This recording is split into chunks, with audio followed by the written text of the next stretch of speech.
every year. My mother hung 5 stockings on the fireplace. One for her, one for my father, one for me, one for my sister, and one more. It had no name, no initials, just a plain red stocking that didn't match the rest of the set. When I was little, I asked who it was for.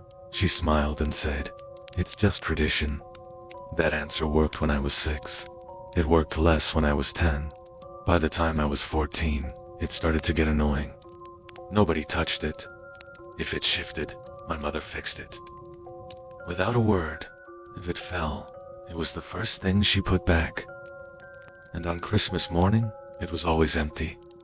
I was born on December 24th, and as a kid I used to complain that my birthday got swallowed by Christmas. My sister would tease me and say I was a practice run for the real holiday.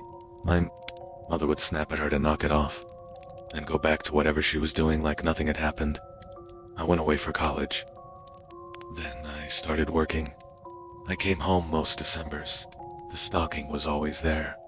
Same place, same plain red fabric, same careful distance from the others. I'm 25 now and home later than usual. Flights were a mess. I walked into the app. I was on the night of the 23rd and found my mother in the kitchen, staring into a pot she was barely stirring. She hugged me tightly and asked about my work and the trip, but her attention drifted even as she spoke. It wasn't unusual. Anymore? As she got older, moments like that had become more common. My dad was cheerful in the forced way he got when he wanted things to feel normal. My sister was loud, talking over herself about food and movies. My mother moved through it all like she was ticking boxers. When she hung the stockings, I watched from the hallway. 4 went up quickly. The 5th made her pause. She held it for a moment. Fingers pressed into the fabric, then hung it and stepped back. Her hands shook.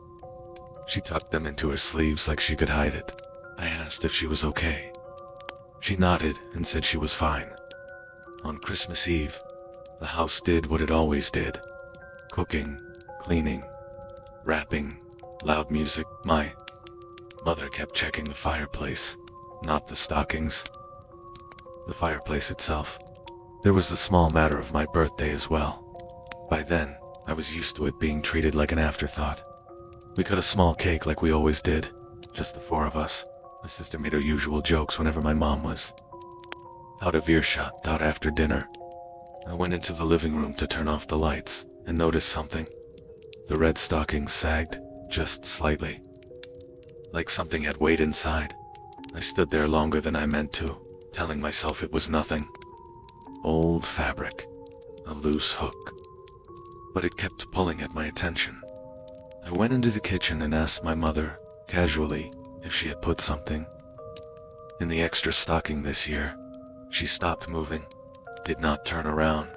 "Don't," she said. I waited, then quieter. "Don't touch it." Her voice stayed calm. Her hands did not. One of them gripped the counter hard enough that her knuckles went pale. I should have listened. I went upstairs and got into bed, annoyed with myself for even caring. A stupid stocking, a stupid family tradition stuck with us for years. But her voice stuck with me. Not what she said, how she said it. I stayed awake thinking about it, and about all the last Christmases. How every year my birthday became an afterthought, and how my mother always nitpicked over small things that didn't matter. Late that night, I went back downstairs. The living room was dim with tree lights, quiet in the normal way, nothing out of place. The stocking still sagged. I reached inside. My fingers touched something cold. Not wet, not sharp, just cold in a way that didn't belong in a warm house. I pulled out a small cloth, bundle tied with string. My heart started racing. I told myself to stop. Instead, I untied it. Inside was a hospital bracelet, tiny, yellowed, old. There was some writing in barely legible blue ink, a date. I could make out December, but not the day or year. The ink was smudged. There was also my last name, but not my first name, a different one. I stared at it until my vision blurred. I reached back into the stocking. My fingers brushed a newborn mitten, so small it barely looked real. Then another. I didn't hear my mother come down the stairs. I only noticed her when she spoke. Put it back. Her voice was flat, empty. I turned. She stood at the bottom step in her robe, hair loose, face pale. I held up the bracelet and asked what it was. She looked at it for a long time, then sat down hard on the couch. She pressed her palms against her knees, staring at the floor like she was bracing herself. "I always knew you'd find out," she said quietly. "I just hoped I wouldn't have to be the one to say it." "You had a twin," she said. I laughed once, short and hollow. She didn't react. "He didn't make it," she said. "You almost didn't either. I felt cold all over. They said we would have known." She shook her head, said I was a baby, said my sister wasn't born yet, said they didn't want me growing up with a ghost in the house. She stared at the bracelet. After the hospital, she said she couldn't sleep, couldn't stand the quiet, couldn't stop thinking there should have been 2 cries. Instead, both my brother and I were in the neonatal ICU, surrounded by beeping and waiting. On Christmas Eve, she asked for help. She looked at the fireplace. When she said it, it came the first time through the chimney. Not a person, but something she couldn't quite name or explain. It didn't say much. It didn't need to. It showed her what she wanted to see. Me breathing. Me warm. Me coming home. It made the choice for her so a mother didn't have to. "The 24th was never your birthday," she said. "It was the day you were returned to us. Your brother took your place." She told me it didn't ask. It told her, "Only one of you goes home, and the one who stays alive has to make room." It told her one thing, that the stocking had to stay up, that it had to be filled with small things that belonged to my brother, not flesh, not blood. Just reminders, a mitten, a toy, the bracelet from the hospital, and every year, when it came back, it would take something with it, so the space stayed balanced, so the gift it had given didn't tip the scales, and if the stocking was ever empty when it came, it would take the gift back instead. That was why the stocking stayed empty on Christmas morning, why nobody touched it, why she fixed it, why'd she wash the fireplace, because whatever my mom put inside it on Christmas Eve was always gone by morning. "So what happens now?" I asked. She didn't answer. She looked at my hands, at the bracelet, at the mittens. Her face changed.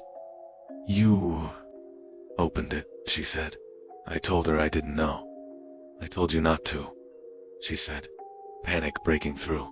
The tree lights blinked, then the fireplace made a sound, not a crackle, a scrape, like something moving, where nothing should be moving.